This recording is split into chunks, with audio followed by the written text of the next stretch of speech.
monde.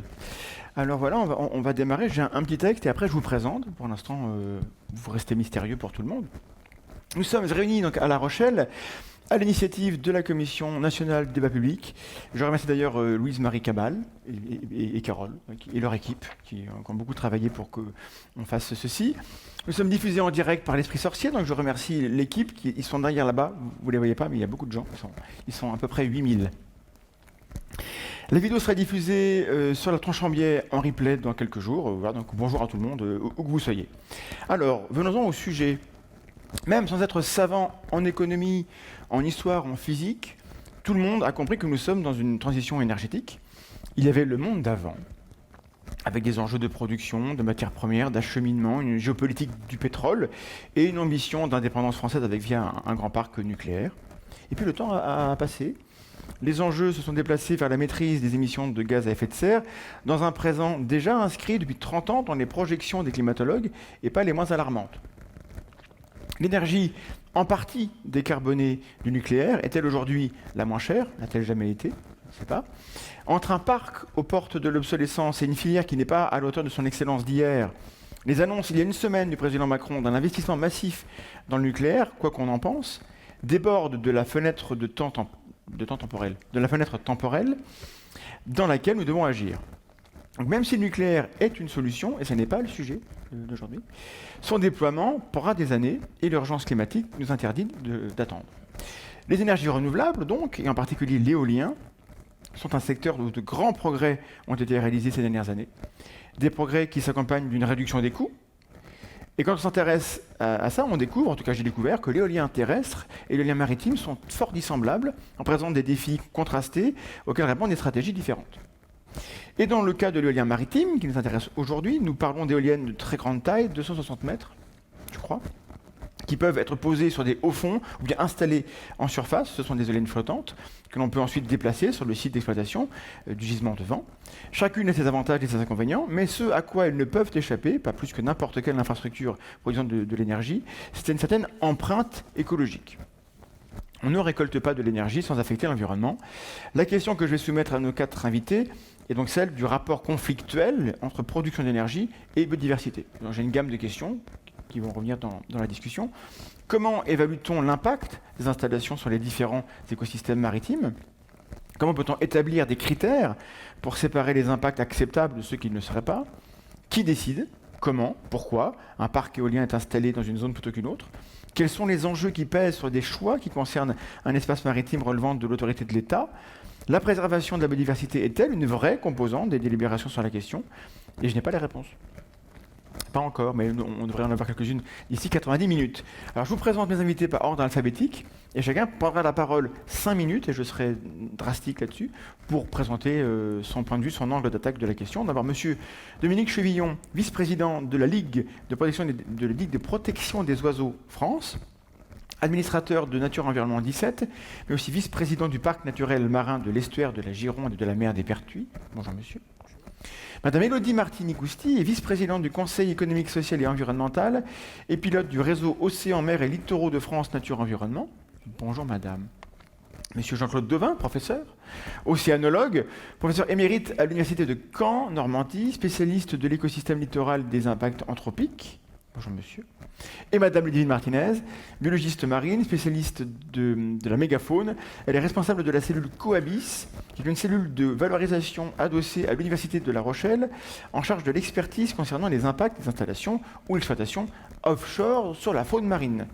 Alors, en 5 minutes, quels sont les 2 éléments clés qu'il faut que les gens aient à l'esprit pour se faire une opinion? Monsieur Chevillon.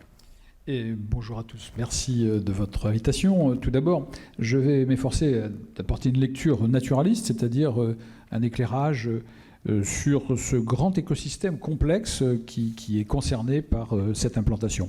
Une influence absolument considérable, c'est celle des estuaires, avec le plus grand estuaire d'Europe, qui est celui de la Gironde, qui apporte avec les derniers esturgeons d'Europe qu'on y trouve, des aloses, des lamproies, etc., et dont le panache nourricier va nourrir un panache qui va jusqu'à 40 000 en mer, qui va jusqu'au nord, sur les îles de Noirmoutier, qui va nourrir, par ses nutriments, l'eau douce bien sûr, une production primaire de phytoplancton, qui vont être, je dirais, à la base de la chaîne alimentaire. Et puis aussi des îles, les îles de Ré, l'île de Léron, l'île d'Aix, qui sont des abris, qui sont des refuges, derrière lesquels se trouvent des vasières, des sédimentations qui s'opèrent, qui sont là aussi des lieux de production primaire extrêmement importants. La petite diatomée, qui est une petite une algue unicellulaire qui va nourrir jusqu'à 80%, par exemple, d'un bivalve comme l'huître ou la moule pendant une partie de la saison. Très importante, c'est cette production primaire. Également des marais littoraux qui sont nourriciers vis-à-vis de ces milieux marins, puisque ces milieux marins vivent aussi des milieux terrestres.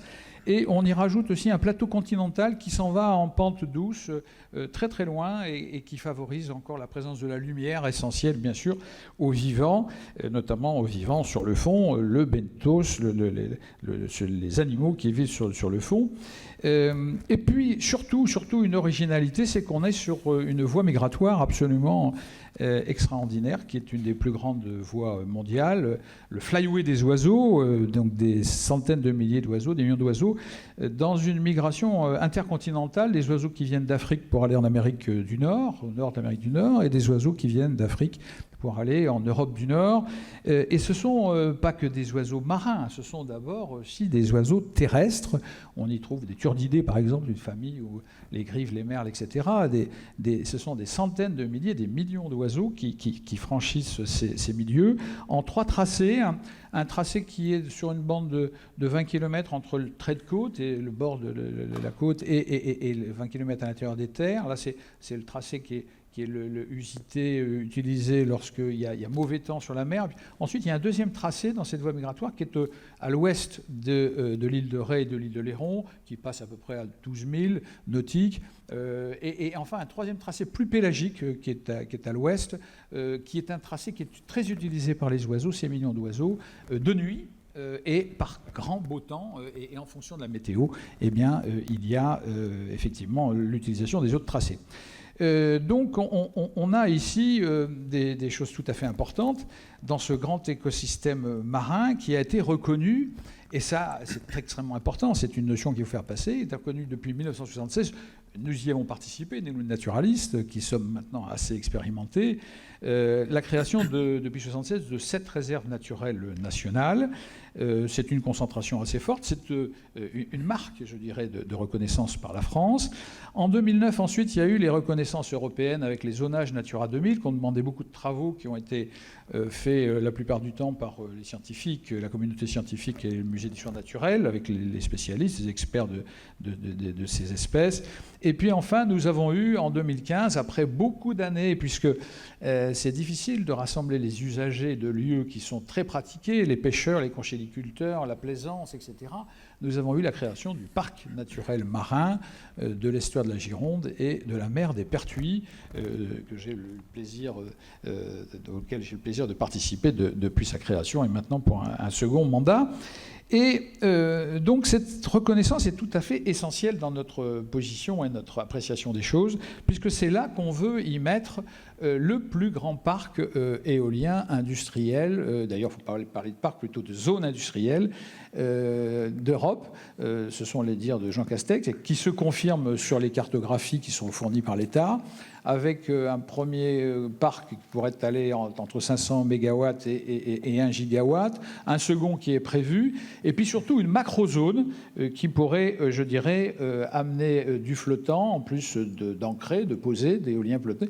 Et donc, c'est pour nous un sujet de préoccupation absolument majeur. Comment des lieux qui sont reconnus et qui ont une telle, je dirais, telle permanence et une telle présence du vivant peuvent-elles héberger cette industrie qui procède de bouleversements dont nous parlerons, puisqu'effectivement ces fonds, ces milieux vont être perturbés pour le moins par cette création. Voilà ce que je pourrais dire, je dirais, sur ces lieux. Merci d'avoir respecté le temps. Donc une zone très particulière, très riche, qu'on va perturber, selon vous. Madame Cousty.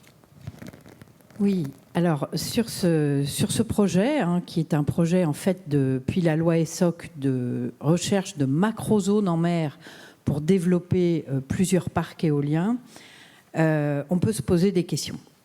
La première, c'est que c'est l'État qui nous propose cette zone. Pour la première fois, depuis qu'on a identifié des zones en mer pour développer des parcs éoliens, c'est une zone qui est extrêmement bien connue des naturalistes, des scientifiques, des services de l'État, justement pour sa richesse en biodiversité. Sachant que toutes les précédentes zones du nord de la France, en passant par la Bretagne et puis dernièrement en Méditerranée, étaient très peu renseignées sur le volet environnemental.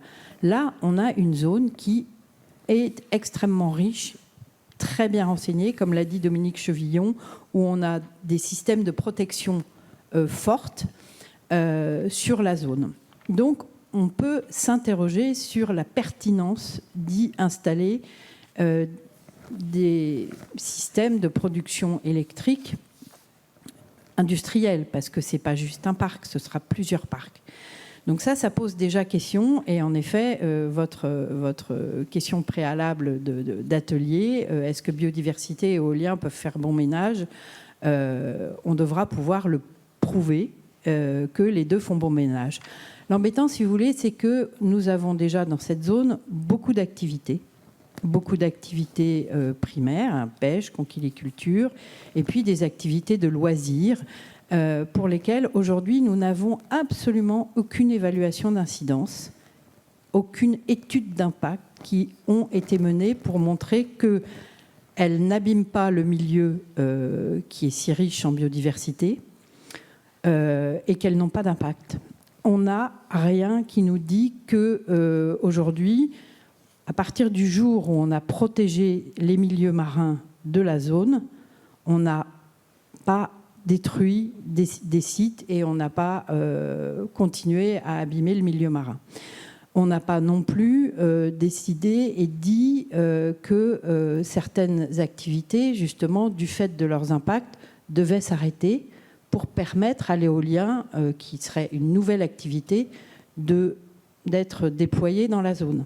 Donc, si vous voulez, on s'interroge quand même sur la capacité de l'État à proposer des zones qui soient vraiment dédiées à une activité industrielle et surtout à protéger les sites qui doivent être protégés au titre de la biodiversité et qui ont été reconnus à la fois au niveau national par des protections des réserves nationales, au niveau européen avec des sites Natura 2000 et des zones de protection spéciale ou des zones spéciales de conservation. Et ça pose quand même question dans ce débat, qui est le seul du genre en France, puisque là, on a des données naturalistes pour la première fois. Donc, c'est tout l'enjeu de concilier les enjeux naturalistes et les enjeux de biodiversité qui sont aussi importants que les enjeux du climat. Et aujourd'hui, on doit les prendre absolument au même niveau. On ne peut pas dire il y en a un qui est plus important que l'autre. La biodiversité en bon état, ça, c'est ce que je disais hier ici à la même table, c'est 80% des emplois français. Dont 10% d'emplois directs, par exemple, pour ceux qui travaillent avec le vivant, c'est-à-dire les agriculteurs, les pêcheurs, les conchiliculteurs. Donc il faut absolument faire attention à ça. Et pour le reste, c'est tout ce qui est pharmacologie, industrie du luxe, industrie du tourisme, industrie comment dirais-je, de l'hôtellerie et industrie touristique. Et vous savez qu'en France, c'est absolument colossal. Donc, il faut essayer de travailler en bonne cohérence des différentes politiques publiques et aussi des différents systèmes de planification. Aujourd'hui, cette zone qu'on nous repropose au débat, puisqu'il y avait déjà eu un premier débat il y a quelques années sur cette zone, elle avait été considérée comme défavorable par l'Agence des aires marines protégées, qui aujourd'hui est une agence qui a été fondue dans l'Office français de la biodiversité. Elle avait été considérée comme défavorable pour l'éolien en mer au vu des impacts supplémentaires que l'éolien en mer pourrait apporter. En même temps, on le voit dans d'autres débats éoliens, c'est grâce aussi à l'éolien en mer qu'on arrive à avoir des données importantes sur l'état du milieu marin, puisque les industriels sont obligés de faire des études d'impact. Voilà, donc est-ce que cette zone sera une zone aujourd'hui qui sera dédiée à l'éolien en mer? Je pense que ce débat et la fin de ce débat sera très intéressante pour faire en sorte que l'État prenne aussi ses responsabilités sur la mise en œuvre de éviter, réduire, compenser, qui est inscrit dans le Code de l'environnement et dans la loi sur la protection de la nature depuis 1976 et redit dans la loi biodiversité de 2016. Éviter les impacts, les réduire et sinon les compenser. Jusque-là, l'éolien est plutôt le grand méchant de l'histoire, parce que c'est vrai qu'il faut protéger la biodiversité. Monsieur Devin, qu'est-ce qu'on doit avoir à l'esprit pour réfléchir là-dessus? Qu'est-ce qu'on doit avoir à l'esprit pour réfléchir sur cette question? Tout d'abord, bonjour à tous. Ça fonctionne. Bon. Bonjour à tous. Bon, je suis entouré de personnes qui connaissent beaucoup mieux l'espace maritime quand on va parler, puisque je suis quelqu'un qui travaille sur l'écosystème Manche dans son ensemble, un ensemble de 70 000 km². Pour donner un ordre de grandeur, c'est la surface de l'estuaire du Golfe et de l'estuaire du Saint-Laurent, avec une ouverture très large dans sa partie occidentale et se réduit, communique avec la mer du Nord au niveau du détroit du Pas-de-Calais. Or, la Normandie est connue pour être un producteur d'énergie important. On a 3 centrales nucléaires. On a un EPR qui est toujours en état de non-fonctionnement. On nous annonce la construction d'un autre EPR sur un des 2 sites, Penly ou Paluel. Donc on est fortement impliqué dans la production d'énergie et dans cette transition écologique. En ce qui concerne les parcs éoliens prévus en Normandie, il y en a 3. Le premier est à Courseulles-sur-Mer, dans un environnement, on appelle ça éolienne offshore du Calvados, large pour moi, je posais la question hier, qu'est-ce qu'on entend par le large, à une quinzaine de kilomètres du littoral du Calvados, des plages du débarquement, qui est en dehors des zones Natura 2000, Fécamp qui est aux proximités du grand port maritime du Havre, et en particulier d'Antifer, et puis le seul pour lequel il y a une intersection entre un parc naturel marin et puis un projet de développement d'éolien en mer, c'est le parc de Dieppe-le-Tréport. Et enfin, j'ai participé moi-même à la commission particulière de débat public en ce qui concerne le 4e, voire le 5e parc. Elle a été prévue dans une zone là véritablement au large, puisque c'est à la limite de transition des eaux entre les eaux anglaises et les eaux françaises, même si on peut parler, j'aime pas trop ce découpage administratif, puisque je plaide plutôt pour une vision écosystémique, c'est-à-dire de prendre l'ensemble des compartiments, depuis les mammifères jusqu'aux bactéries, j'aurais dû dire l'inverse, depuis les bactéries vers les mammifères. Donc ce qui manque aujourd'hui, c'est d'avoir des éléments de comparaison, puisqu'on n'a aucun parc en France, dans des conditions océanographiques et biogéographiques particulières, que sont à la fois le golfe de Gascogne et puis la Manche, où on a à la fois une confrontation, je ne sais pas si on peut parler de confrontation, mais un enrichissement d'espèces d'affinités tempérées chaudes et tempérées froides. Et moi, je plaide quand même par rapport à 2 choses. Le niveau de connaissance, on en a beaucoup aussi au niveau de la Manche. On n'est pas une zone totalement dénuée de connaissances acquises depuis plusieurs décennies, notamment au niveau des écosystèmes benthiques, qui sont ma partie d'expertise scientifique benthique au niveau du fond. Donc moi, je vais intervenir plutôt à ce qu'on appelle la biodiversité sous-marine. Je n'interviendrai pas sur la partie oiseaux, parce que ce n'est pas mon champ d'expertise, ni comme chauve-souris. En ce qui concerne l'emplacement, je l'ai dit hier, donc je vais me répéter, je ne comprends pas effectivement la planification de l'État de pouvoir superposer des zones qui ont été reconnues d'intérêt écologique. J'ai moi-même participé à la mise en place de l'inventaire des zones naturelles d'intérêt faunistique et floristique mer quand j'étais professeur au muséum dans les années 90.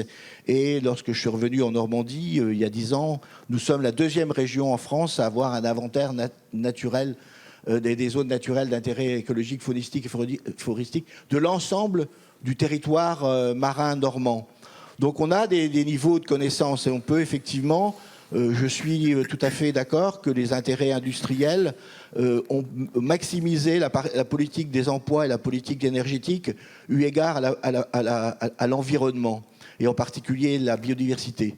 En revanche, en ce qui concerne les espèces d'invertébrés, on a des informations qui nous viennent notamment des parcs du nord de l'Europe, que ce soit la Belgique, que ce soit les Pays-Bas, que ce soit l'Allemagne ou l'Angleterre. On ne peut pas dire que la biodiversité ait été modifiée. En revanche, on a ce qu'on appelle l'effet récif, je ne sais pas si on aura l'occasion d'y revenir, oui. C'est effectivement une introduction d'un récif artificiel plutôt dans des structures qui sont de substrat meuble. Là, effectivement, on a une nouvelle communauté qui va s'établir et le défi, il est de voir si cette nouvelle communauté va construire un nouveau réseau trophique. J'ai dans ma sacoche une publication de collègues américains qui montre qu'effectivement les poissons qui reviennent une fois que la phase de construction est terminée se nourrir sur ces zones d'enrochement et ces zones de substrat dur. Ça, on pourrait y revenir tout à l'heure sur oui, et deux choses pour finir et passer la main à ma voisine de gauche. Il me semble aujourd'hui que, outre les niveaux de connaissances, il faut qu'on soit extrêmement vigilant par rapport à deux choses. D'une part, que l'on mette des suivis qui permettent de voir l'impact de cette nouvelle activité humaine par rapport à des zones qui sont non impactées et que ces suivis soient faits dans le long terme. Hein. C'est des installations qui vont durer 25, 30 ans. Donc il ne faut pas se tromper au début, il faut vraiment qu'on ait des suivis. Et je suis un peu inquiet, je l'ai déjà dit hier, par rapport au suivi de cet effet récif. Aujourd'hui, on met plutôt l'accent sur des suivis sur l'ensemble des compartiments de façon séparée. On peut s'interroger aussi d'absence de vision globale. Je dis que l'État continue à avoir une vision sectorielle, à la fois dans les compartiments biologiques qui seront étudiés et à la fois dans les interactions dans un territoire. Et c'est là que je voulais finir. Ça aussi, on va y revenir. C'est cette notion d'effet cumulé. J'aime pas, hier, on a parlé de la goutte qui allait faire déborder le vase. J'aime pas cette expression. Je pense qu'il faut minimiser toutes les empreintes écologiques, quelles qu'elles soient, pour qu'effectivement il y ait un partage de l'espace maritime, pour que à la fois le défi qu'on a vis-à-vis de la transition énergétique soit compatible avec la sauvegarde de la biodiversité dans son ensemble, y compris la biodiversité fonctionnelle. Alors, le partage de l'espace maritime passe-t-il par de l'éolien maritime? Ce serait une des questions. Alors, Madame Martinez. Un peu d'eau, bien sûr, oui. Bonjour à tous. Merci pour l'invitation. Moi, je vais reprendre un peu ce qu'ont dit mes prédécesseurs, mais ce dont je voudrais parler, bon, je ne vais pas rappeler l'importance de la transition énergétique, ni celle de la préservation de la biodiversité, parce que si on est là aujourd'hui, c'est bien qu'on en est tous convaincus.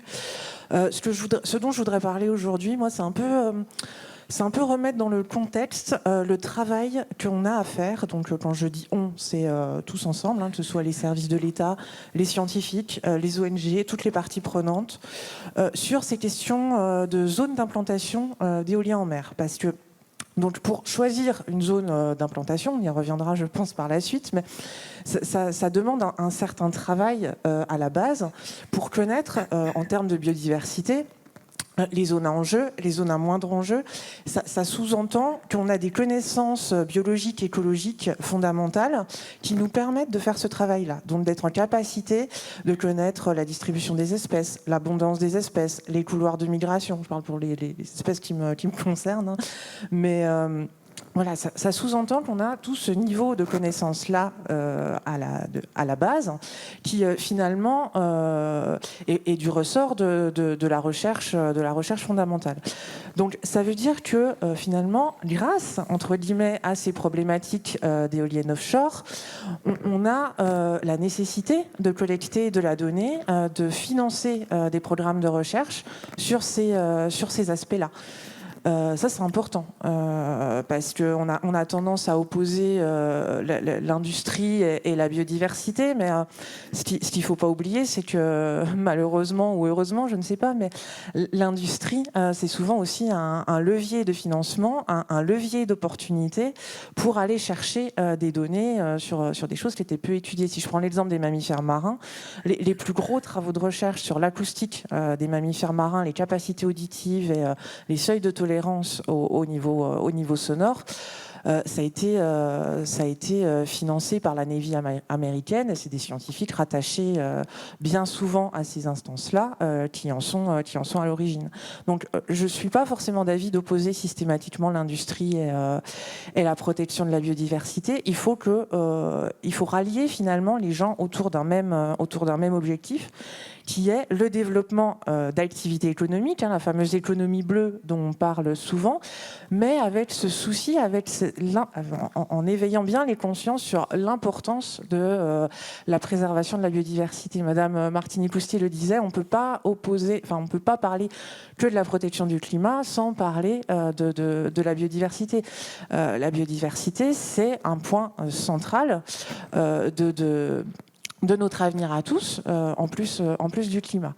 Donc, ce que je voudrais rajouter, c'est donc que tous ces travaux-là de connaissance du milieu, de connaissance de la biodiversité, ça requiert effectivement donc des compétences scientifiques. Donc, ça requiert qu'on ait un tissu scientifique qui soit fédéré autour de la question, et donc il y a des moyens qui soient prévus pour ça. Donc là-dessus, forcément, on incite les services de l'État et les instances en charge de ces sujets à prendre la question à bras-le-corps et à impliquer finalement toutes ces parties prenantes, tout ce tissu scientifique, académique ou non, autour de la question. Parce que la question à laquelle on a à répondre, c'est donc l'impact de l'éolien. Mais l'impact de l'éolien, il faut bien rappeler que le milieu marin, c'est déjà un milieu qui est très industrialisé, qui est très anthropisé. On a déjà de très nombreux usages. Il y en a qu'on a tous en tête. Je pense au trafic maritime, à la pêche, à tout ce qui va être extraction de granulats, les prospections sismiques pétrolières, les forages pétroliers. Enfin, des usages, il y en a des dizaines. Donc, il faut bien se rappeler que tous ces usages-là ont cours depuis des décennies, sans forcément qu'on soit intéressé au départ à leur impact. Par exemple, le trafic maritime, aujourd'hui, il n'y a jamais eu une étude d'impact sur le trafic maritime. On s'intéresse de plus en plus à la question, surtout sur l'aspect bruit, parce qu'on est bien conscient qu'aujourd'hui, les niveaux de bruit ambiant augmentent de façon exponentielle et que ce ne sera pas soutenable longtemps. Donc on s'intéresse à cette question-là. Mais l'éolien, finalement, va venir, comme on disait hier, se rajouter à ce panorama-là qui est déjà très industrialisé, très anthropisé. Et donc la question à laquelle on nous demande de répondre et qui aujourd'hui est quasiment impossible, quasiment insoluble, c'est quelle est la part de responsabilité de l'éolien sur les impacts qu'on va observer dans ce panorama-là, déjà pas très simple. Donc ça, c'est un gros défi scientifique auquel la communauté doit répondre, en plus de tous les aspects qui ont été évoqués, notamment sur les effets cumulés et notamment sur l'approche écosystémique, parce que compartiment par compartiment, ça n'a pas d'intérêt. Les réseaux trophiques, les chaînes alimentaires font qu'un impact sur un compartiment par effet domino va en avoir sur d'autres. Donc aujourd'hui, voilà, c'est toutes ces questions-là auxquelles on doit s'atteler et auxquelles on doit apporter des réponses si on veut faire des choix éclairés dans le contexte qui est celui qu'on connaît. Quelqu'un qui écouterait ça de manière naïve pourrait dire, mince, moi je pensais que l'éolien c'était beaucoup plus écolo que le reste. Et là on vous écoute, on dit mais c'est une catastrophe, même l'éolien a des conséquences épouvantables. Alors la plupart des gens sont d'accord pour dire qu'il faut réduire l'empreinte, qu'il faut réduire, etc. Mais il faut quand même produire l'énergie quelque part. Et souvent, c'est ailleurs que chez moi. Et est-ce que c'est pas un peu ce syndrome-là? J'imagine qu'on peut soupçonner les gens qui disent mais chez nous, il y a plein de trucs. Oui, mais peut-être que chez les voisins aussi, il y a aussi beaucoup de zones très riches en biologie. C'est rare qu'on ait des déserts en France. Alors, pourquoi est-ce que cette zone-là en particulier serait... on va élargir le débat, mais pourquoi cette zone-là en particulier serait problématique? Comment on fait? Sur quels critères il faut qu'on choisisse une zone? Parce qu'il faut, encore faut-il que la zone produise de l'énergie. Parce que si on va dans un endroit où il n'y a rien et qu'il n'y a pas de vent non plus, ça ne va pas nous avancer. Donc est-ce qu'il faut dire non à l'éolien tout simplement, ou est-ce qu'il faut trouver des endroits plus adaptés? Qui veut prendre la parole pour commencer? On travaille, nous, les associations de protection de la nature, on travaille sur la planification depuis des années, depuis le Grenelle de la mer, où ensuite ont été créés les conseils maritimes de façade et où on a dû mettre en place plusieurs directives européennes, une directive d'évaluation environnementale, une directive Natura 2000, une directive cadre stratégie pour le milieu marin qui devait permettre l'atteinte du bon état écologique en 2020, autant vous dire qu'il n'est pas atteint, et par la suite une directive planification des usages de la mer. En 2019, ont été votés dans les conseils maritimes de façade, il y en a 4 en France, Manche, Nord-Atlantique, Manche-Ouest, Bretagne et mer Celtique, Sud-Atlantique ici donc, et Méditerranée. Et malheureusement, ces documents stratégiques de façade qui devaient, dans l'esprit des directives, s'appuyer sur le milieu marin, son état, sa reconquête, ont été faits dans un esprit de développement d'économie et d'emploi. Alors, pourquoi pas? Mais ce n'est pas l'esprit des directives. Donc, on a complètement oublié la reconquête du milieu marin. Et c'est pour ça que la planification et les zones proposées dans ces conseils maritimes de façade et sur ces documents stratégiques de façade de zones d'éolien potentiels sont mal choisis. C'est-à-dire qu'en fait, nos documents stratégiques de façade actuels sont inopérants pour réussir à faire une bonne répartition des usages en réduisant les conflits d'usage. On le voit bien, chaque fois qu'il y a un parc éolien qui se crée en France aujourd'hui, même si les pêcheurs étaient d'accord au départ, ils ne le sont plus au moment où les parcs se construisent. Et on n'y arrive pas. Donc, c'est exactement ce que disaient nos amis qui sont dans cette table ronde. Il y a un moment donné, les services de l'État, et l'État qui est responsable en mer, qui a la tutelle de la mer, ce n'est pas les collectivités, c'est vraiment l'État, c'est un pouvoir régalien, et responsable de l'environnement marin, c'est le préfet maritime qui doit décider si une activité est conforme ou pas conforme, doit nous assurer que, quelle que soit l'activité, qu'elle soit de la pêche, qu'elle soit du tourisme, qu'elle soit de l'extraction de granulats marins, ne provoque pas de dommages irréversibles en mer. Alors, l'éolien marin, quand on regarde un petit peu les retours qu'on a des pays du Nord, où il y a plus de 7000 mâts déjà en mer, peut permettre de la reconquête, par exemple, de la biomasse halieutique. Mais parce que les parcs ne sont pas pêchés. C'est-à-dire que c'est interdit de pêcher dans les parcs éoliens de la mer du Nord. C'est un usage qui remplace un autre. Voilà. Mais en même temps, ça bénéficie, au-delà des parcs, aux pêcheurs qui ont encore des licences de pêche aux alentours et qui peuvent récupérer comme ça. Voilà.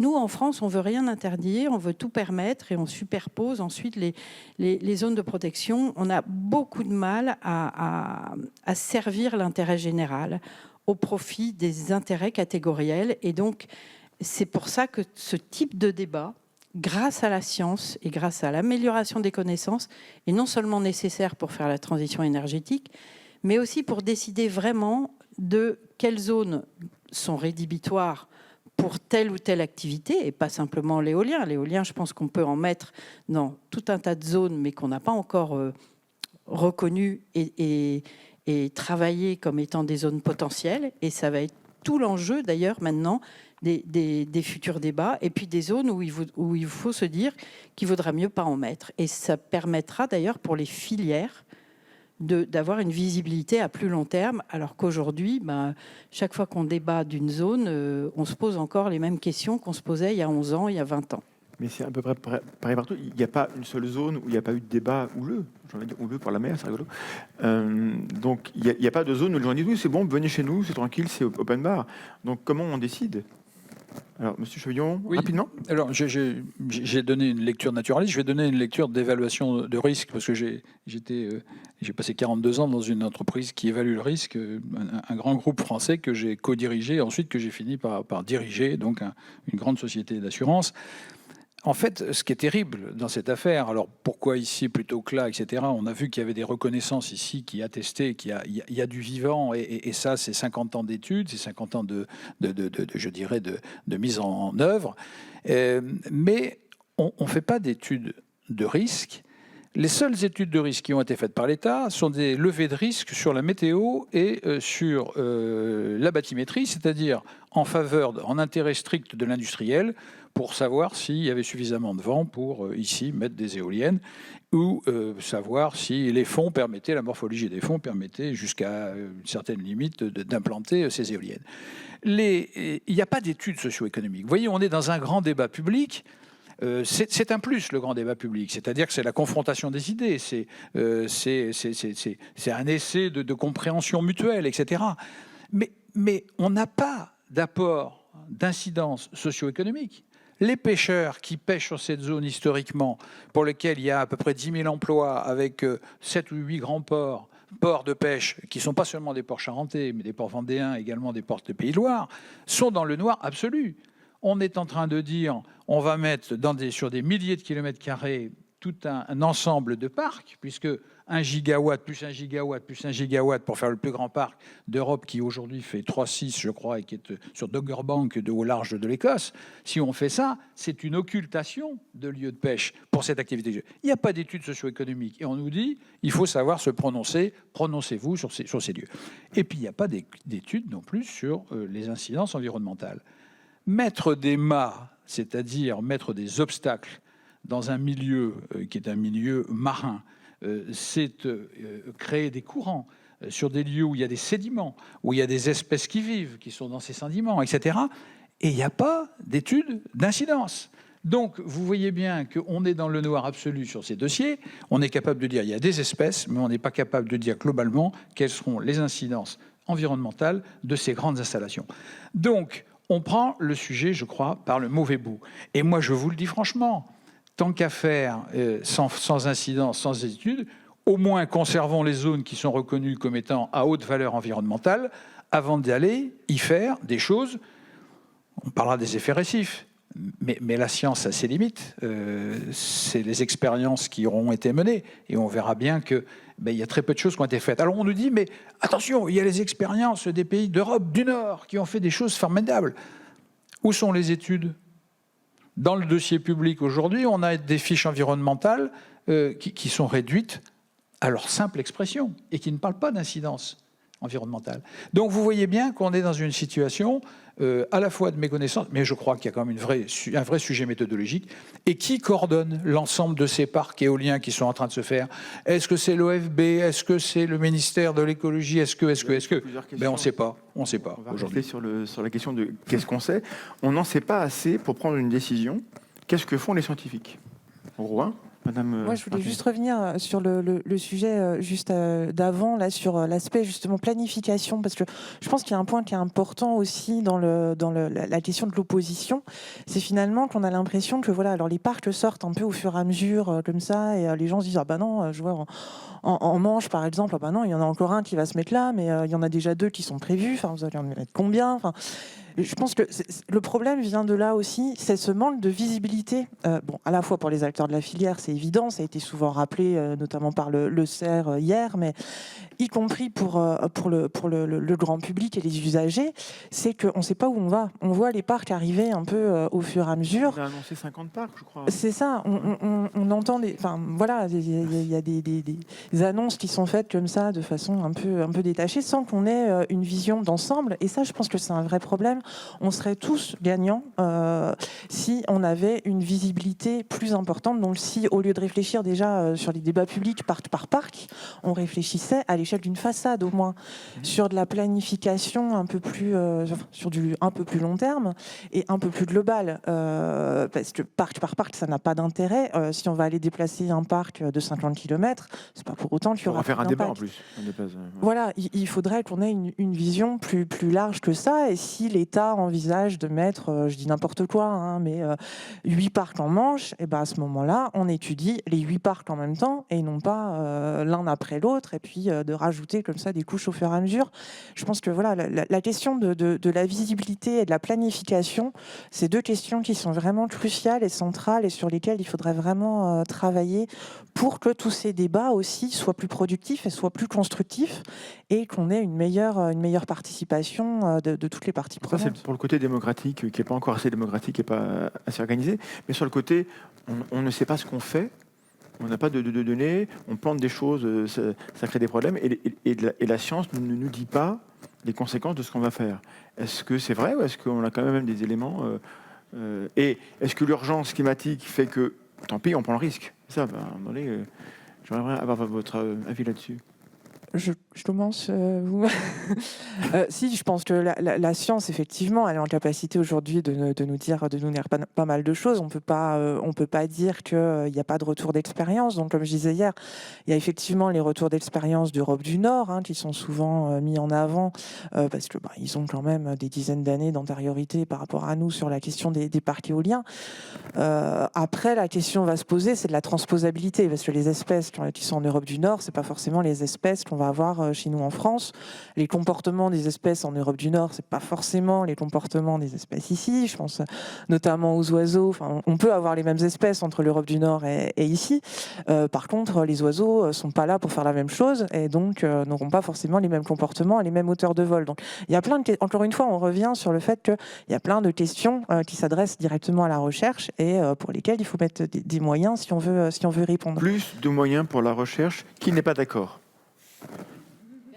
Bon, ça c'est un truc que j'avais avant de venir et ça me conforte. Et j'aime quand ça valide. Merci beaucoup. Donc oui, non, la science et la recherche sont en capacité aujourd'hui de capitaliser sur tous ces éléments, ces retours d'expérience, à la fois sur l'éolien, mais à la fois sur d'autres activités. On en parle peu, mais les plateformes pétrolières, par exemple, c'est des dispositifs industriels qui ont été mis en place en mer au large et sur lesquels on a des dizaines d'années de retours d'expérience aussi. Donc, c'est pas un mystère pourquoi il y a beaucoup de gens, d'entreprises du pétrolier, de l'oil and gas qui aujourd'hui se reconvertissent dans l'éolien, parce qu'il y a un lien évident. Donc, pour la recherche également, il faut capitaliser sur toutes ces connaissances-là. Donc, aujourd'hui, la recherche est en capacité d'apporter des réponses. Après, il faut la lui demander. Il faut solliciter les scientifiques, il faut les associer à ces questions-là. Très bien. Professeur, nous vous sollicitons. Oui, je voudrais revenir sur quelques points qui ont été abordés. La planification. On n'est pas du tout dans la planification telle qu'ont pu le faire nos amis belges. Effectivement, on parlait hier 60 km de côte, mais eux ont véritablement fait de la planification des espaces maritimes. Zone d'intérêt naturel, zone d'extraction de granulats, zone d'implantation d'éoliennes. L'Allemagne aussi, au niveau de la mer du Nord. Ça, c'est la première chose. Bon, souvent j'ai dit on a beaucoup d'informations qui viennent de la mer du Nord, mais je voudrais quand même repréciser deux choses. La première, la mer du Nord, c'est une mer à faible marée, où les fonds sont essentiellement sablo-vaseux, alors qu'en ce qui concerne le littoral français de la façade Atlantique Manche-Mer du Nord, on a une beaucoup plus grande diversité des habitats, et aussi une proximité de fonds battiaux, voire abyssaux, à proximité au niveau du sud de Gascogne. Donc on a une plus grande hétérogénéité. Ça, c'est déjà un premier point. Deuxième point, la mer du Nord a été tellement exploitée au XXe siècle que c'est presque devenu un désert biologique au niveau des espèces qui vivent au niveau du fond, que ce soit les gadidés, la morue ou d'autres espèces. Et on a un basculement, ce qu'on appelle une cascade, un shift, depuis une production de poissons qui vivent à proximité du fond vers une production de poissons pélagiques. Et l'effet réserve, tel qu'on nous le présente, effectivement, vous aviez un désert biologique. Donc on installe des infrastructures de substrat dur. Bon, l'effet récif est évident. On va enrichir de façon considérable la biomasse. On empêche de pêcher dans ces parcs éoliens qui font quelques milliers de kilomètres carrés. C'est vrai que c'est un effet réserve, et évident. Mais aujourd'hui, en France, on a ce défi de préserver à la fois la pêche. Pour moi, je n'imagine pas un port de pêche sans bateau et sans pêche. Donc le défi, c'est de bien prendre en compte les intérêts de la biodiversité, mais aussi de la pêche, et de se tourner de plus en plus, et ce qu'on fait aussi en Normandie, mais certainement ailleurs, de vision de pêche durable. J'ai donné un exemple.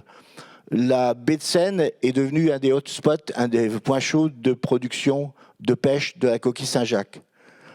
On a des fois des paradoxes. Vous avez une pêche qui était intensive au niveau de la coquille Saint-Jacques, et les stocks en 2020, 2021, voire 2022 n'ont jamais été aussi importants. Et mes collègues qui travaillent à l'Ifremer, en particulier à Port-en-Bessin, ont pu montrer qu'il y avait une relation entre le changement climatique, on a des températures qui sont de plus en plus élevées, à la fois dans les minimums hivernaux et les étés estivaux, qui sont favorables à la reproduction de la coquille Saint-Jacques. Donc vous avez la nécessité de replacer toujours dans le contexte du long terme. Et le contexte de long terme, moi je pense que l'éolien, comme d'autres activités, sont pour des durées de temps limitées. On parle aujourd'hui des premiers démantèlements de parcs éoliens en mer du Nord, donc ce n'est pas une activité irréversible, qui pose d'ailleurs la question, je l'ai déjà évoquée hier, s'il y a des enrochements au pied des éoliennes, voire les éoliennes elles-mêmes, qui sont colonisées par des espèces d'intérêt patrimonial, est-ce qu'on enlève ces éoliennes ou pas? C'est une véritable question. Et ce temps long est extrêmement important. On a commencé à débattre de l'implantation du site éolien de Courseulles en 2010. Cela fait 12 ans. Les marins-pêcheurs qui étaient en activité, qui ont participé à la délimitation de ce parc, qui a été réduit d'ailleurs en fonction de la population de coquille Saint-Jacques de l'époque, il y avait un consensus sur la limite. Aujourd'hui, il se passe deux questions fondamentales, enfin deux évolutions plutôt, je devrais dire. La première, c'est que cette génération de marins-pêcheurs sont en retraite, et c'est les jeunes marins-pêcheurs qui en Manche ont été aussi confrontés à tout ce que vous avez tous entendu, le Brexit, et avec la réduction de leur zone de pêche et d'accessibilité aux eaux britanniques vis-à-vis du développement d'éolien. Moi, je me souviens du débat public au niveau du 4e parc à Fécamp, où les marins-pêcheurs avaient dit deux notions extrêmement importantes. La première, on n'a pas d'expérience en France, mettons un parc et regardons ce qui se passe.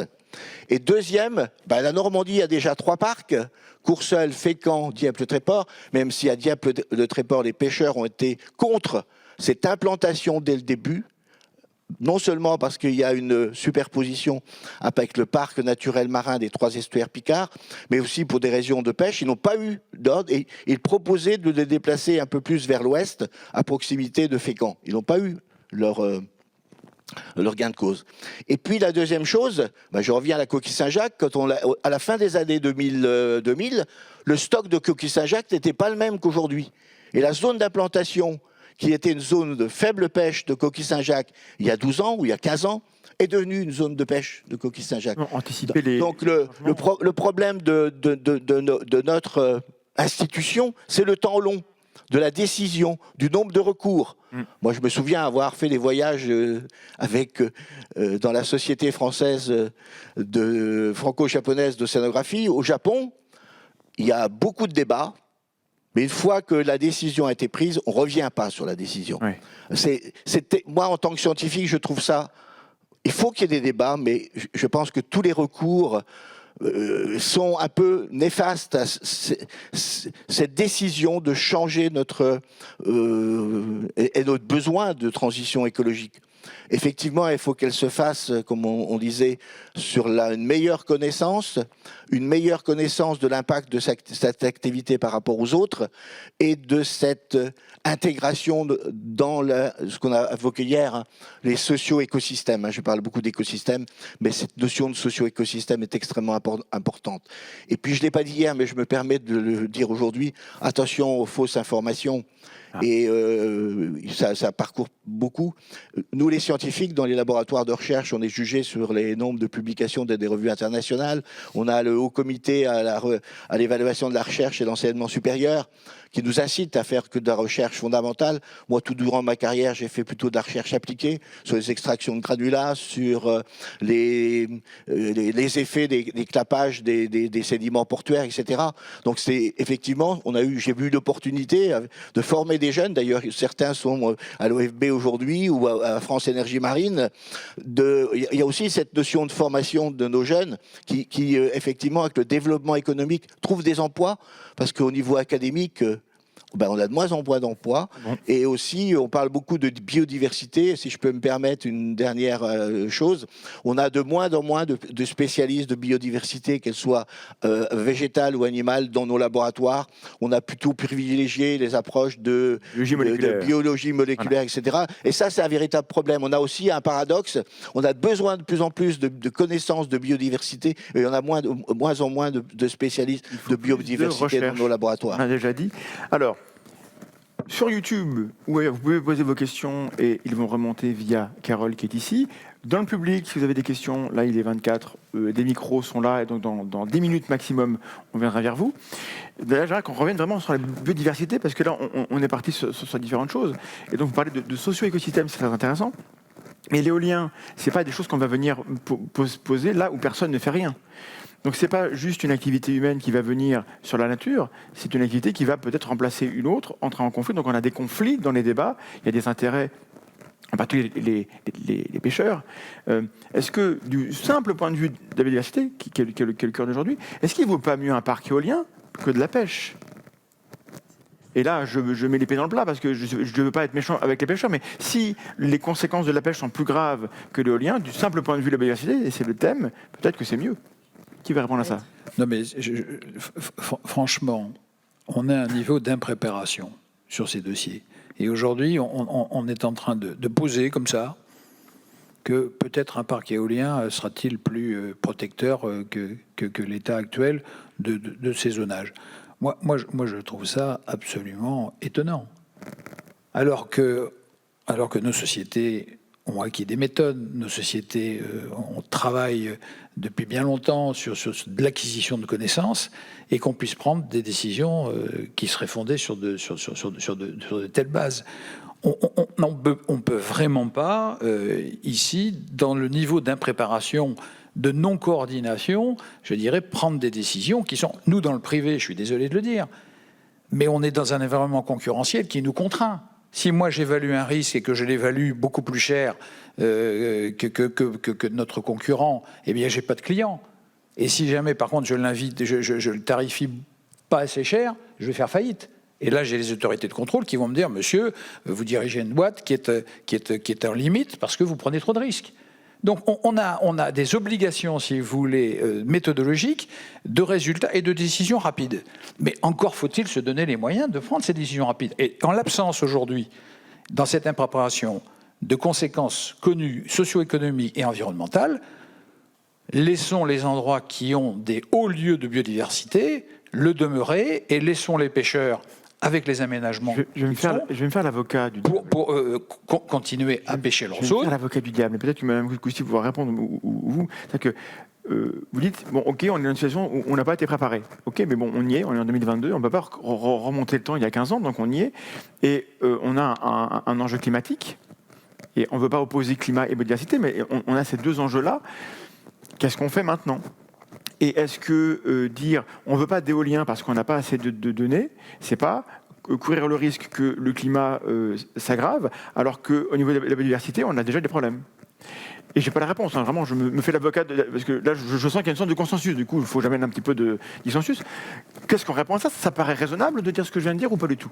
Ça paraît tout à fait évident. Il y a des endroits où on installera de l'éolien, où il faudra qu'il y ait d'autres activités, sans doute, qui s'arrêtent, parce qu'elles ont des impacts désastreux sur le milieu marin, et que jusqu'à présent, justement, quand on dit qu'il nous manque des données, c'est que les données des activités historiques maritimes, que ce soit le transport maritime ou certaines techniques de pêche, qui n'ont pas été évaluées correctement, doivent l'être. Chaque acteur de la mer doit mesurer ses impacts, notamment dans les zones Natura 2000, ce qui n'est jamais fait. Ah voilà, non, c'est pas Ce fait. qui n'est jamais fait. Or, c'est une obligation. Natura 2000 existe depuis 30 ans. On va fêter les 30 ans de Natura 2000 la semaine prochaine à la Commission européenne. Donc, il y a Et déjà, on démarre il y a déjà à des peine- textes qui obligent, on devrait avoir les données, en fait, c'est ça? On démarre à peine l'évaluation d'incidence de la pêche dans les zones Natura 2000. Or, on sait que ces zones-là sont les zones les plus pêchées en France. Pourquoi ? Parce que les habitats sont riches, les habitats sont productifs, et voilà.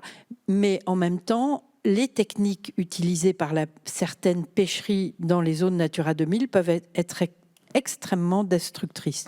Donc, il faut s'engager vers une pêche durable, s'engager vers un transport maritime durable, s'engager vers des activités maritimes beaucoup plus durables qu'aujourd'hui, si on veut pouvoir, dans la même zone, mettre de l'éolien.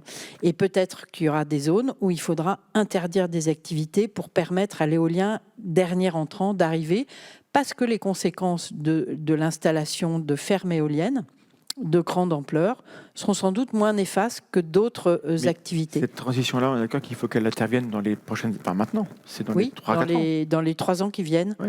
puisque dans 15 ans... Et c'est engagé, cette transition? Alors, la transition, elle est en train de s'engager parce que enfin, on a des dirigeants qui ont compris qu'il fallait planifier pour comprendre. Nous, Association de protection de la nature, ça fait depuis 2009 qu'on dit qu'il faut une meilleure planification, mais on n'y arrive pas. Comme je vous l'ai dit tout à l'heure, les premiers documents stratégiques de façade sont inopérants en termes de réelle planification, comme l'a dit le professeur.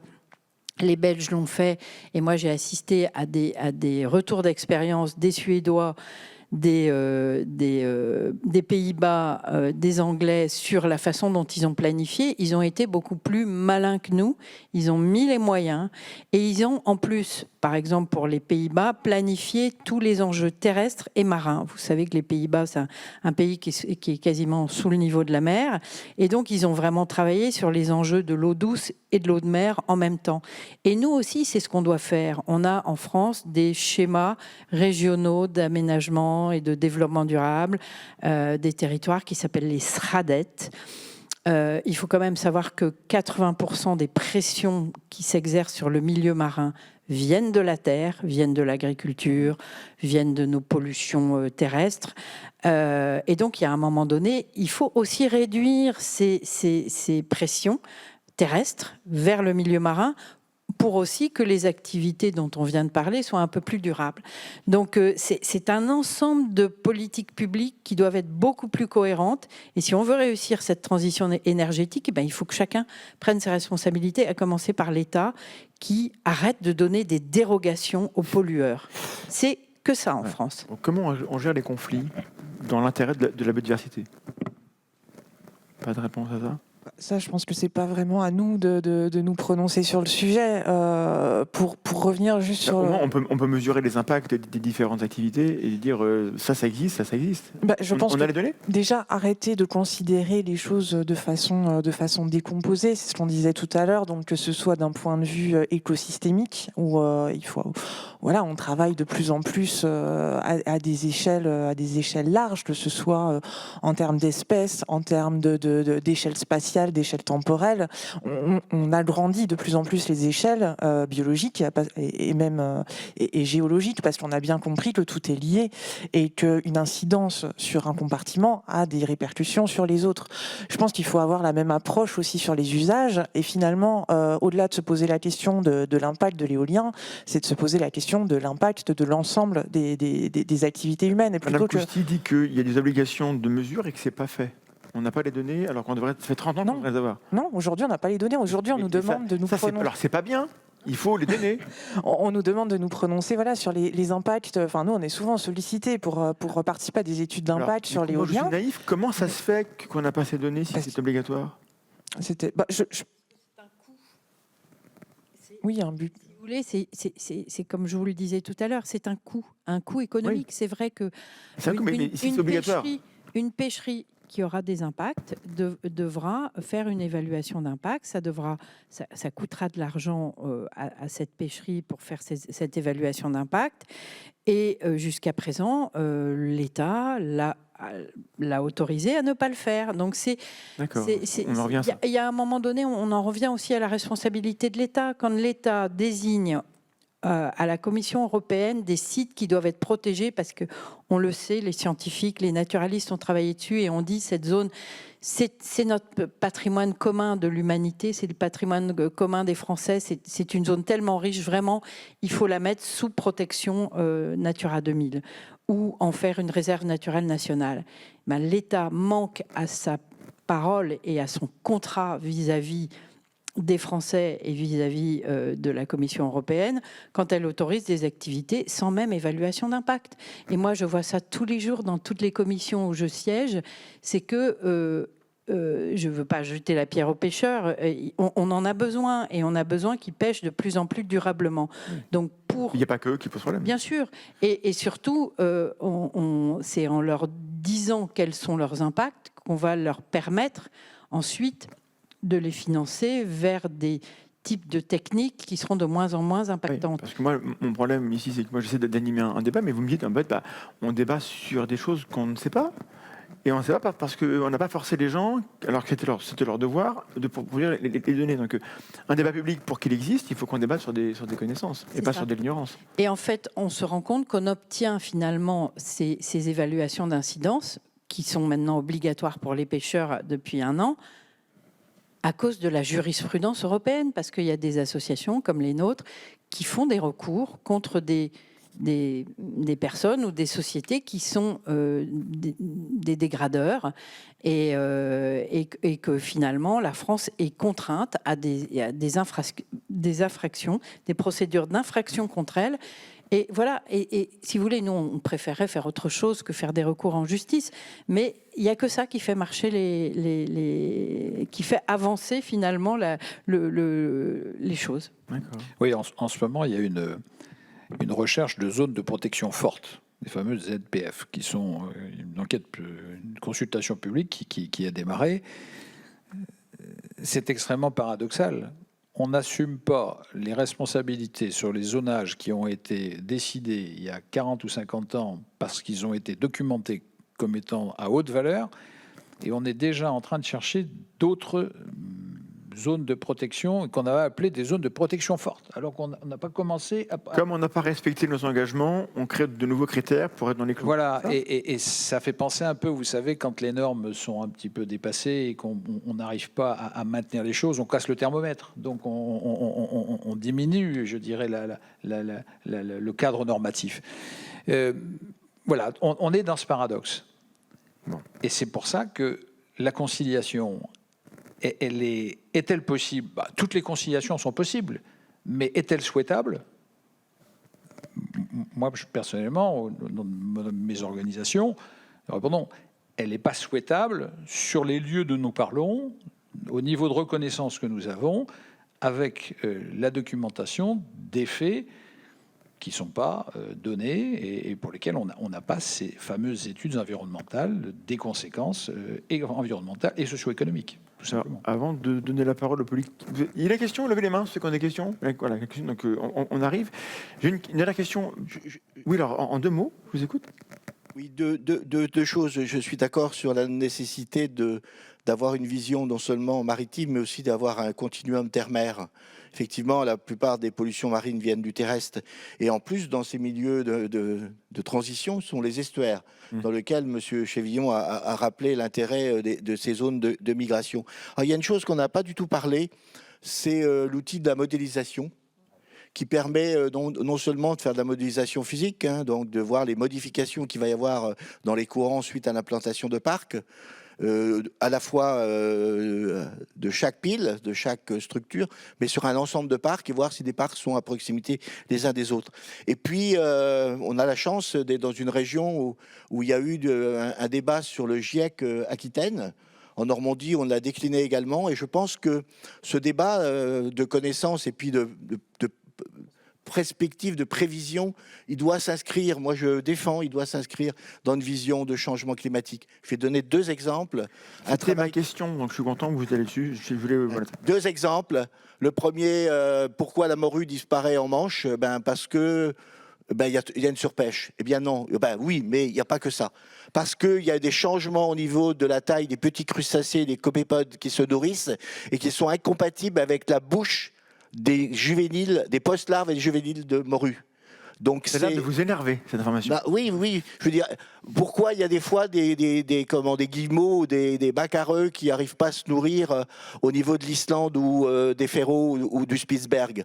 Parce qu'il y a les eaux plutôt atlantiques chaudes qui viennent chargées de copépodes de petite taille, moins riches en lipides, par rapport à des eaux arctiques qui sont avec des copépodes Calanus arcticus riches. Donc c'est cette notion de connaissance des cascades trophiques qui sont extrêmement importantes. Et on ne pourra pas mettre sur le dos, si je peux m'exprimer ainsi, de l'éolien ou de la pêche. Il y a forcément ce forçage climatique qui est extrêmement important et qu'il faut intégrer dans nos recherches pour le futur. Et en ce qui concerne la modélisation, donc je vous parlais tout à l'heure de la coquille Saint-Jacques, qui aujourd'hui a des stocks qui sont en très bon état. C'est lié aussi au fait que dans les 12 000, seuls les pêcheurs français viennent pêcher, que pendant une période limitée dans l'année, ce qui n'est pas le cas des eaux du large, où nos amis anglais pêchent toute l'année, de même que nos amis belges et hollandais. Donc ça pose la question aussi de la planification de la pêche dans les espaces maritimes communs. Et puis le fait que tous les modèles montrent que les niches écologiques avec l'élévation de température de la coquille Saint-Jacques ne seront pas favorables avec les différents scénarios du GIEC à l'horizon 2100. Donc ça veut dire aussi que les pêcheurs sont extrêmement préoccupés par les modifications de leur technique de pêche d'une part et les poissons cibles qui seront liés à des modifications des poissons qui seront présents dans la Manche dans les 50 prochaines années. Alors justement, est-ce que en 2 mots, quelqu'un veut répondre sur qu'est-ce qu'on sait, est-ce qu'on peut modéliser au niveau des poissons, mais aussi des oiseaux? Est-ce que s'inquiéter aujourd'hui d'un couloir migratoire qui peut-être dans 20 ans sera plus là, j'exagère, est-ce qu'on peut se projeter et dire voilà, on sait exactement que pendant la durée de vie du parc, parce qu'un parc c'est une durée de vie de 30 ans, on va dire, peut-être 40, donc c'est pas ad vitam aeternam, est-ce qu'on sait dire voilà, on fait ça parce qu'on sait que pendant les années d'exploitation, on aura telle condition dans l'écosystème, ou est-ce qu'on est dans le noir? Non, c'est pas qu'on est dans le noir, mais il y a des modèles, ils existent, mais ils ont des limites. Oui. D'une part, en ce qui concerne la distribution des espèces, on les fait espèce par espèce, alors qu'on sait très bien que dans un réseau trophique, c'est des interactions. Et si vous me dites quelle va être la modification de l'Atlantique Nord, on va être assez bon. Si on me dit quelle va être la modification de l'Atlantique Nord-Est, on va être moyen. En revanche, si on me dit qu'est-ce qui va se passer dans la Manche dans les 50 prochaines années, on est plutôt mauvais. Donc, ça veut dire, au niveau global, on a des modèles qui tiennent la route, si je peux m'exprimer ainsi. En revanche, au niveau local, on est vraiment dans le domaine de la certitude. À l'échelle d'un parc? Ah oui, alors là, on est vraiment dans le domaine de la certitude. À l'échelle d'un parc, c'est ni possible ni pertinent, parce que ça n'a pas d'intérêt écologique de s'intéresser à la simple échelle d'un parc. Même on parlait des suivis tout à l'heure, M. Dauvin parlait de l'importance des suivis sur le long terme, et je le rejoins complètement, mais l'intérêt aussi, c'est que ces suivis ne soient pas cantonnés à les 100 km² d'un parc, parce que ça n'a pas d'intérêt écologique. Les suivis doivent se faire à une échelle spatiale et temporelle qui soit cohérente. Et tous ces suivis-là vont bien sûr venir alimenter des potentiels modèles. C'est ça qui est important, c'est des modèles, on peut en faire, on peut tous faire des modèles sur tout et n'importe quoi. Après, l'incertitude autour de ces modèles, elle reste importante, c'est évident. Enfin, on est des scientifiques, on n'est pas des devins, quoi. Donc forcément, il faut que... J'ai failli la faire, mais je me suis retenue. Monsieur Dauvin dit qu'il n'est pas devin. Ouais. Mais du coup, bien sûr que voilà, toutes ces acquisitions de terrain vont après venir nourrir des modèles, mais tout dépend aussi des trajectoires qu'on va prendre. Et c'est là que c'est intéressant de recouper avec les rapports les travaux du GIEC. C'est que ce que ça nous montre, c'est que finalement finalement, selon les choix qu'on fait aujourd'hui, les scénarios de modélisation qu'on aura à faire plus tard seront complètement différents. Donc tout se recoupe. Oui. Et encore une fois, la recherche peut apporter des réponses, mais après, on n'a bien sûr pas toutes les clés. Il faut garder en tête les incertitudes. Et peut-être qu'à la fin, on parlera de où va l'argent des différentes choses. Parce que dans les parcs, on finance, il faut qu'une partie de l'argent aille à la recherche, à la défense de la diversité. Et c'est pas forcément au niveau qu'on pourrait espérer. Comme je suis devin, je sens que j'ai une question qui me vient de la salle là-bas. Madame, on vous écoute. Bonjour, Faustine Masson, comité régional des pêches. J'avais une question et une remarque. La question, elle est pour tous les intervenants. La question du jour, c'est énergie et biodiversité peuvent-elles être conciliées? Est-ce qu'une conciliation est vraiment envisageable alors que dans le développement des EMR, l'énergie semble prioriser en effet le principe de précaution, notamment comme on peut le voir avec les études d'impact qui sont réalisées bien après le débat public. Le principe de précaution semble être mis plus ou moins aux oubliettes. Donc ça, c'était pour ma question. Pour ma remarque, suite aux propos de l'animateur, pour savoir s'il valait mieux un parc éolien ou interdire la pêche, tout simplement. Qu'est-ce qui était le mieux pour la biodiversité? Comme l'a rappelé M. Dauvin, je tenais à rappeler que la pêche en France, et notamment en Charente-Maritime, à 80%, c'est de la petite pêche côtière, artisanale, locale et choisie. Donc c'est pas du tout comparable avec les bateaux industriels de pêche de plus de 100 mètres de long dont on voit beaucoup les activités dans la presse. Je tiens aussi à rappeler que la pêche et les pêcheurs sont très sollicités pour tout ce qui est programme de recherche, tout ce qui est, ils ont des quotas à respecter, etc. etc. Et également, avec le Covid, on a pu se rendre compte que les circuits courts locaux sont plutôt à privilégier. Donc, quid de la souveraineté alimentaire si la pêche devait être oubliée au profit de l'éolien offshore? Merci. Vous avez raison, mais c'est une thématique totalement différente d'aujourd'hui. Donc, je rappelle, aujourd'hui on parle de biodiversité, et donc j'ai posé la question de l'usage de la pêche. C'est pas que j'aime pas les pêcheurs, c'est que par rapport à ça, la question se pose. Mais vous dites que les pêcheurs sont sollicités pour produire des données. Et tant mieux, c'est bien, ils sont utiles. Et donc, est-ce que les pêcheurs aident à répondre aux questions qu'on se pose? Alors ça, c'est l'État qui gère la pêche et les porteurs de projets qui pourront vous le dire. Mais généralement, d'ailleurs, les comités départementaux, régionaux des pêches sont mis dans la boucle des échanges 2 ans avant tout le monde. 2 ans avant même que les débats commencent, justement, pour savoir, pour faire remonter des informations sur leur zone de pêche, les techniques qu'ils utilisent. Et je dirais que quand on nous parle de petite pêche avec des petits bateaux, c'est très bien, mais c'est pas tellement la taille des bateaux qui importe, c'est la technique employée dans l'habitat ensuite et dans l'écosystème visé, parce que les pêcheurs, en fait, ils pêchent des espèces cibles, comme on dit, qui ont une valeur commerciale ou pas. Il y a des bateaux qui ne pêchent que la sole, il y en a qui ne pêchent que le bar, ou quelques espèces qui vont être intéressantes à pêcher pour eux. Donc, il faut pas... C'est vrai que la pêche française est plutôt artisanale, mais il ne faut pas regarder cette caractérisation-là. Il faut regarder les techniques par rapport aux poissons et aux habitats dans lesquels les pêcheurs vont pêcher. Et quand on parlait tout à l'heure de la durabilité de la pêche, c'est vrai qu'il y a des endroits, on le sait très bien, où un parc éolien aura moins d'impact que des dragues à coquille Saint-Jacques qui auront un impact sur le fond qui pourra être désastreux si on a des coraux de fond et voilà. Donc ça dépend des usages. Et voilà. Et donc ça dépend vraiment des usages et on ne peut pas mettre tous les pêcheurs dans le même panier comme on ne peut pas mettre non plus toutes les éoliennes dans le même panier. On sait très bien que les éoliennes flottantes, pour lesquelles on n'aura pas besoin d'aller fixer des pieux et les battre ces pieux très profondément dans les fonds marins, les éoliennes flottantes, au moment de leur installation, auront beaucoup moins d'impact que les éoliennes posées. Donc ça dépend aussi de l'écosystème visé.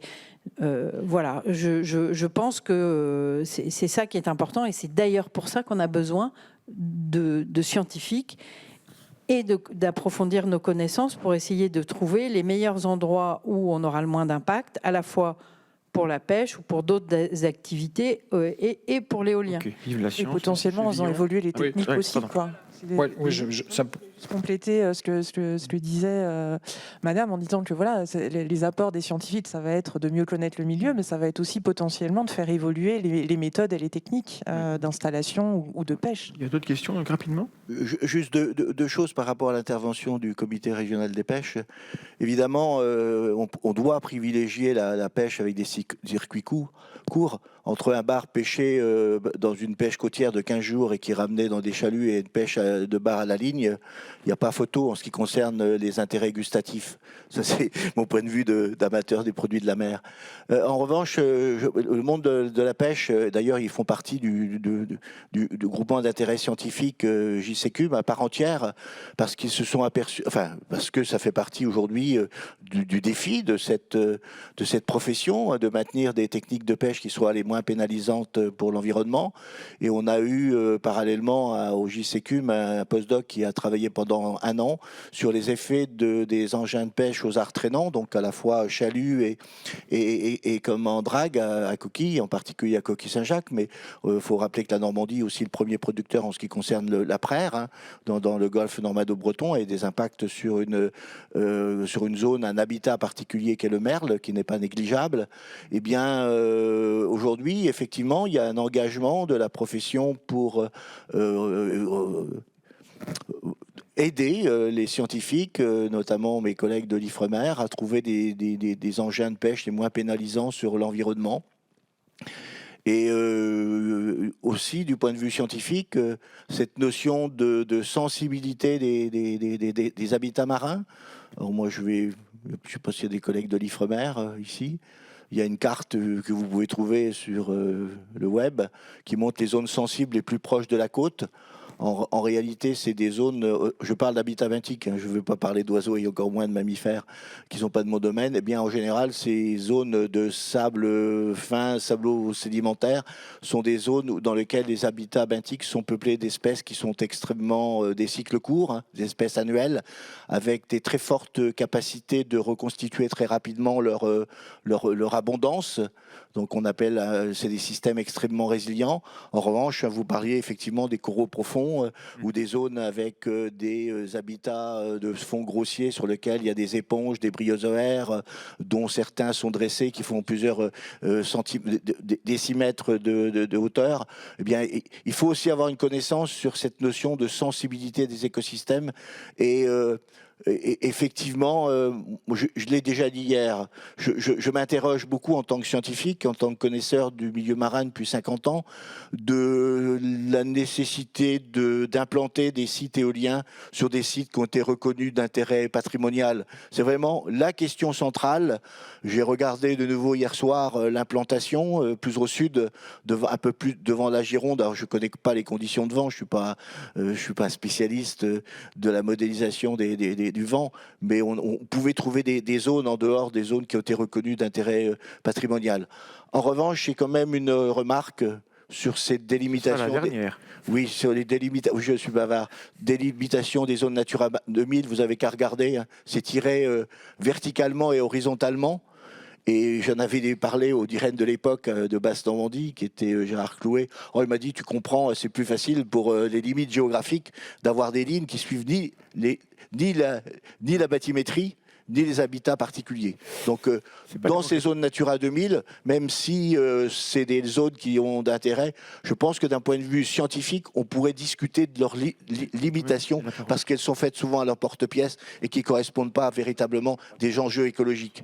Alors, c'est un peu le déboire, c'est qu'on a des grandes zones, mais dans lequel on a des zones qui seront moins d'intérêt patrimonial que d'autres. Et je ne sais pas s'il y a une réflexion au niveau de l'État pour revoir ces zones qui ont été déclarées. Le critère de biodiversité, pour vous, il ne pèse pas vraiment dans la décision encore assez. Non, c'est pas ça, mais c'est que les limites n'ont pas été faites par rapport à la connaissance qu'on avait des limites des habitats particuliers ou des espèces, etc. Il y a des bons critères et des mauvais critères. Non, les critères sont bons, c'est les limites qui ne sont pas bonnes. Pour la périphérie de la zone, effectivement, on peut tout à fait dire ça. Mais après, centralement par rapport aux zones, on a quand même ces documentations qui attestent, comme vous le dites, de valeurs patrimoniales qui serait dommage de remettre en cause. Monsieur. Oui, bonjour, Yann André, environnementaliste. J'ai assisté hier aux tables rondes et donc ce matin aussi. Il y a un mot-clé qui n'a jamais été prononcé, c'est étude d'impact stratégique. En anglais, c'est Strategic Environmental Assessment. C'est une obligation pour les plans et programmes que de procéder à une évaluation large des impacts environnementaux donc des plans ou des programmes. Les Anglais l'ont fait il y a 10-12 ans déjà. On n'est pas plus bête qu'eux, à mon avis. Et l'idée, donc, c'est de prendre une zone et de regarder tous les aménagements, tous les effets de ces aménagements sur l'environnement et d'essayer d'y intégrer un nouvel aménagement. Et il me semble que ça répond pas mal aux questions qu'on se pose depuis hier, en fait, à savoir comment planifier, combien on peut mettre et comment jouer après sur l'équilibre entre les différents usages. Et je sais que, par exemple, il y a beaucoup de dépôts de munitions, il y a des décharges sauvages, il y a énormément de câbles. L'exemple peut-être le plus criant, c'est la fosse des casquettes, ça, que vous devez connaître, monsieur, qui empile des munitions parfois chimiques, des déchets nucléaires, des vieux bateaux rouillés. Ce sont les Anglais qui ont déposé. Oui, mais enfin, c'est assez près de nos côtes quand même, il me semble. Toujours est-il que ces sujets-là, qui sont sous le niveau de la mer, on a tendance à ne pas les voir et à les masquer, alors que la mer, effectivement, est déjà largement aménagée sans concertation, et que l'occasion de faire de l'éolien offshore devrait remuer un peu tout ça et questionner sur ces usages. Alors, en 2 mots, parce qu'après j'ai une autre question ici, et après on n'aura plus le temps. Dominique, sur l'évaluation environnementale stratégique, vous avez parfaitement raison, monsieur, c'est obligatoire. La France aurait dû faire une évaluation environnementale stratégique de ses documents stratégiques de façade. Elle ne l'a pas fait comme les autres l'ont fait. C'est-à-dire qu'elles ont fait une évaluation environnementale, mais à la louche. Et ça n'a pas été correctement fait. C'est ce qu'on réclame depuis des années en tant qu'association de protection de la nature et de l'environnement. On espère que ce sera enfin fait avec les moyens nouveaux de cet observatoire de l'éolien offshore. On passe, pardon, mais du coup, pour accélérer, monsieur. Oui, Thierry Salomon, Association Négawatt. Sur la puissance installée offshore à 2050, mettons sur 40 à 50 gigawatts, on aura au moins les 3 quarts, vraisemblablement, qui seront en éolien flottant. Or, on en parle très peu, madame en a parlé un tout petit peu tout à l'heure, mais ma question est, est-ce qu'il y a sur l'éolien flottant, et non pas posé, des impacts de biodiversité qui sont déjà repérés? Je parle uniquement sur le marin, pas sur la partie aérienne et sur les oiseaux par exemple, mais uniquement sur le marin. Oui. Moi je crois que l'éolien flottant, ça ouvre un champ du possible beaucoup plus grand, notamment par rapport aux tracés migratoires. Ces voies migratoires, elles sont assez décisives aujourd'hui dans notre panorama.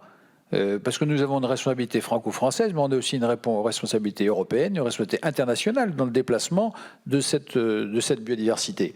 Et puis ce sont des voies qui existent depuis des milliers d'années, et peut-être seront-elles un peu obérées par les réchauffements climatiques, etc. Mais en tout cas, elles existent. Donc vous avez parfaitement raison.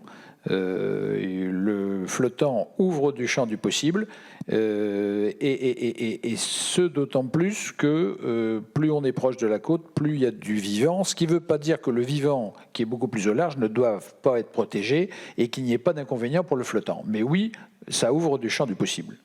Donc, on n'a pas Bon, parlé. j'ai avec moi une publication que je pourrais vous donner de Maxwell et collaborateurs du Journal of Environmental Management de 2022 sur l'impact potentiel de l'éolien flottant sur les habitats, les espèces marines. Et ce qui est mis en avant, c'est les possibilités d'étranglement, notamment des mammifères marins, des grands mammifères marins, des baleines. Et aussi, bon, j'en ai retenu d'autres, hein, ils ont les mêmes effets que les éoliennes posées en ce qui concerne les oiseaux et les chauves-souris. En revanche, il y a aussi les câbles qui seront, c'est soit tendus, soit ancrés, mais ils sont tendus aussi, et avec des possibilités d'accrochement de plastique qui dérivent et d'être un véritable piège aussi à la faune et en particulier aux poissons. Donc il y a aussi des effets, impacts qui sont différents de ceux du posé, mais il ne faut pas croire que c'est la panacée vis-à-vis d'une technique de production qui soit totalement exempte d'impact sur la faune sous-marine. Donc alors, là, il y a des publications de plus en plus. Je ne l'ai pas dit, mais là, aujourd'hui, dans cette salle, évidemment, au niveau, j'ai dit, il y a des milliers de publications aujourd'hui, hein, sur les énergies marines renouvelables. Aujourd'hui, on parle beaucoup de l'éolien, mais aussi on a des recherches dans les laboratoires sur l'hydrolien. On a la Manche qui est une mer particulière, hein, ce qu'on appelle une mer mégatidale, qui est comparable à celle... Déborder du sujet, on n'a plus le temps. Non, j'ai la parole. Non, mais je veux dire, c'est les énergies marines renouvelables, c'est pas que l'éolien, il y a d'autres techniques. Hein. Et donc, aujourd'hui, c'est vraiment l'éolien, parce que vous êtes devant une question régionale. Mais en Manche, on a aussi le développement de l'hydrolien qui occupe la recherche et le développement. J'ai promis à monsieur qu'il aurait la parole. Il est midi, je vais me faire gronder, pardonnez-moi. On prend 2 minutes pour finir ça. On va essayer de faire très court. En 2 mots. Oui, merci. Il me semble, est-ce le thème, que cette table ronde est plus libre, plus critique et en même temps, quelque part, plus inquiétante que les tables rondes d'hier. Je ne les ai pas vues. Nous y étions tous. Et Madame Martinez, vous l'avez rappelé en avant-propos, vous avez parlé de la nécessité de faire entrer dans les débats les industriels. C'est une évidence, vous êtes des scientifiques, vous faites de la recherche, vous avez besoin d'argent. À l'inverse, l'industriel, lui, fait de l'argent, je ne suis pas certain qu'il ait besoin de recherche. Comment pourriez-vous poser l'importance de cette financiarisation de l'éolien par rapport au débat? Je vous donne un exemple que j'ai vu là tout à l'heure en vous écoutant. Ça concerne RWE. Il y avait monsieur Tesson hier qui était là. Et donc RWE travaille sur un giga complexe en mer du Nord qui est intégré dans le cadre d'un investissement de 50 milliards. Et donc, je lis... Le projet recherche actuellement un financement auprès du Fonds de croissance nationale des Pays-Bas, 50 milliards. Hein. Les porte-paroles de RWE, quant à eux, déclaraient qu'il était trop tôt pour quantifier les investissements de leur propre groupe. Selon eux, cette estimation pourrait être effectuée à partir du moment où le montant total des financements externes serait défini. C'est-à-dire que RWE est en train de dire « ça coûte quand même des ronds ». On va attendre de voir ce qui va tomber du placard. Et sur votre intérêt de ces industriels, où les placez-vous dans le débat? Merci beaucoup. Alors, c'est une vaste question et vous n'avez que 45 secondes. Alors, je ne connais pas ce projet et je ne connais pas RWE non plus, mais sur l'intérêt de rapprocher la recherche et l'industrie, ça j'en suis plus que convaincue. Moi, c'est mon métier depuis plus de 10 ans. Donc oui, il y a un double intérêt à la fois pour les chercheurs de travailler avec les industriels et pour les industriels de travailler avec les chercheurs. Ça, c'est évident. Ça a été démontré sur plein d'autres domaines. On pense bien sûr à la pharmacologie, à l'aéronautique. Enfin, voilà, tous ces gros secteurs industriels ont depuis des décennies bien compris que la recherche et l'industrie étaient indissociables. Sur l'écologie, c'est beaucoup plus compliqué. Sur l'écologie, on a encore des positions très marquées de chaque côté, hein, d'industriels qui ne veulent pas travailler avec des universitaires ou avec la recherche, et d'universitaires qui ne veulent absolument pas entendre parler d'industriels. moi, ce que je vois de ma propre expérience, c'est que même si parfois c'est deux mondes qui ne savent pas communiquer, on a pourtant des tas de choses à s'apprendre. Et ça peut être des financements, mais ça peut aussi être d'autres choses. Ça peut être de la formation également. Il ne faut pas oublier que voilà, la recherche, enfin le monde académique, en tout cas, ne se résume pas à faire de la recherche. Il y a aussi l'aspect formation qui est crucial, qui est très important, et qui fait aussi tout l'intérêt de ces collaborations. Alors j'espère que tout le monde a eu le temps de dire ce qu'il voulait dire, parce qu'il est 12h04, donc je vais me faire gronder. Est-ce qu'il y a vraiment un élément qui n'a pas été abordé et que vous pouvez traiter en 2 phrases? Oui, peut-être. Je Mais là, vraiment n'ai deux pas eu phrases, l'occasion de répondre tout à l'heure sur la pêche. Ok. Je voudrais dire quand même qu'il y a 10 000 emplois, il y a des activités historiques et qu'il y a eu des progrès qui ont été faits en matière de pêche. On voit le retour du merlu, on voit le retour du thon rouge, on voit le retour des anchois. Et ça, c'est le fruit d'une politique qui a été appliquée. Après, il y a toute la biodiversité dont on ne parle pas, qui n'est pas commercialisée. C'est celle des invertébrés benthiques, etc. Et que véritablement, il y a des effets globaux, un écosystème, ce sont des interactions. Le professeur l'a dit plusieurs fois, je crois que c'est central, cette compréhension de ces écosystèmes, elle est absolument majeure dans les problématiques auxquelles on est confrontés. Donc je conclue. Juste une phrase pour dire que pour tout acteur de l'économie, pour toute collectivité, pour tout citoyen, il faut mettre en œuvre le principe éviter, réduire. Et si vraiment on ne peut pas ni éviter ni réduire, il faut être en capacité de compenser. C'est ça que la nature attend de nous, c'est notre seule solution pour avoir un avenir sur cette planète. Merci beaucoup. On ne peut pas empêcher toute activité humaine d'avoir des impacts, c'est ce qu'on a vu. Ça ne veut pas dire que l'éolien c'est le pire. On s'est attardé sur les aspects négatifs, c'était le rôle de la table ronde. Donc ça ne veut pas dire qu'ici on est anti-éolien ou quoi que ce soit de base. En tout cas, si on veut de l'énergie, il faut la produire. Et s'il faut la produire, il faut bien qu'elle soit produite quelque part. Donc il faut prendre des décisions. Et c'est très très bien qu'on puisse en débattre publiquement. Donc je suis très heureux d'avoir participé à ça à mon modeste niveau et d'avoir appris plein de choses aujourd'hui. J'espère que vous aussi, vous avez appris les choses. Je pense que vous serez disponible pour discuter avec les gens encore après. Il y aura un replay sur la tronche en biais. Abonnez-vous, aimez-vous les uns les autres et faites attention à la nature. À très bientôt.